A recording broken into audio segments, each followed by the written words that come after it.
নমস্কার সবাইকে বন্ধুরা, আজকের সন্ধ্যার খবরে আপনাদের সবাইকে স্বাগত। বন্ধুরা, আজকে 21 মে 2024 ইংরেজি ত্রিপুরা খবর পত্রিকায় উঠে আসা একটি বিশেষ গুরুত্বপূর্ণ হেডলাইনের বিস্তারিত আলোচনা কী দেওয়া হয়েছে সেটা এখন আমরা দেখব। হেডলাইনটির নাম হলো নিজের স্বার্থে রাজনীতি করে সুদীপ, মুখ্যমন্ত্রী হবার স্বপ্ন পূরণ না হওয়ায় ছাড়ল বিজেপি। এখানে বলা হচ্ছে, সিএ নিয়ে সুদীপ রায় বর্মনের বক্তব্যের পাল্টা জবাব দিলেন প্রদ্যোৎ কিশোর দেব বর্মন। তিনি এই প্রসঙ্গে সুদীপ রায় বর্মনের বিরুদ্ধে রীতিমতো থোপ দেগেছেন। এক ভিডিও বার্তায় জানিয়েছেন, সুদীপ রায় বর্মন রাজনৈতিক সুবিধাবাদী।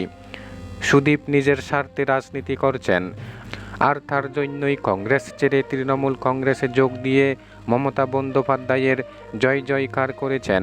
তৃণমূল কংগ্রেসে সুবিধা করতে না পেরে যোগ দিয়েছেন বিজেপিতে, সেখানে জয় জয়কার করেছেন নরেন্দ্র মোদীর।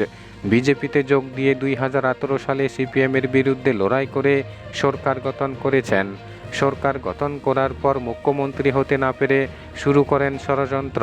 তাতেও সুবিধা না হওয়ায় বিজেপি ছেড়ে আবারও ফিরে আসেন কংগ্রেসে। কংগ্রেস ছাড়ার আগে দলীয় নেতৃত্বের ছবিতে নিক্ষেপ করেছেন জুতো, প্রদেশ কংগ্রেস ভবনে লাগিয়েছেন থালা। এই অভিযোগ করেন তীব্রমতা প্রধান প্রদ্যোৎ কিশোর দেব বর্মন। তিনি বলেন, সুদীপ রায় বর্মনদের মতো সুবিধাবাদী রাজনীতি করা তার চরিত্র নয়। তিনি কংগ্রেস ত্যাগ করলেও কংগ্রেসের কোনো ক্ষতি করেননি। প্রদ্যোতের বক্তব্য, দেশের সুপ্রিম কোর্টে সিএএর বিরুদ্ধে তিনিই লড়াই করেছেন, অন্য কেউ নয়।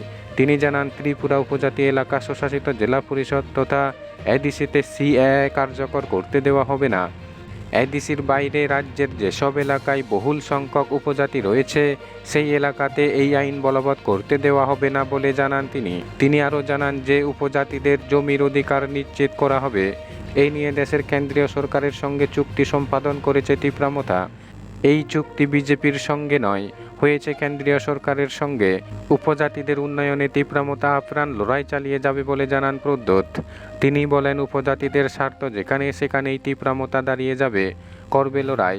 জমির পাত্তা আদায় সহ উপজাতিদের আর্থসামাজিক উন্নয়নে মথার লড়াই থামবে না বলে জানান প্রদ্যোৎ কিশোর। তার দাবি, ত্রিপুরাতে উপজাতিদের সংখ্যালঘু করে রাখা হয়েছে। গত 25 বছর ধরে সিপিএম উপজাতিদের নিয়ে শুধু রাজনীতি করেছে, উপজাতিদের উন্নয়ন নিয়ে মাথা ঘামায়নি মোটেও। অথচ উপজাতিদের ব্যবহার করে সিপিএম বছরের পর বছর ভোটের রাজনীতি করে গেছে। আসন্ন 4 জুন রাজ্যে উপজাতিদের মধ্যে লাড্ডু বিতরণ করা হবে বলে জানান প্রদ্যোৎ কিশোর দেব বর্মন। বলেন, সবাই মিলে লাড্ডু খাওয়া হবে। এর কারণ অবশ্য তিনি খোলাসা করেননি। বন্ধুরা, সন্ধ্যার খবর আপাতত এই পর্যন্ত। বন্ধুরা, ভিডিওটি ভালো লাগলে লাইক, শেয়ার, সাবস্ক্রাইব করে আমাদের সঙ্গে থাকুন। ধন্যবাদ সবাইকে ভিডিওটি দেখার জন্য।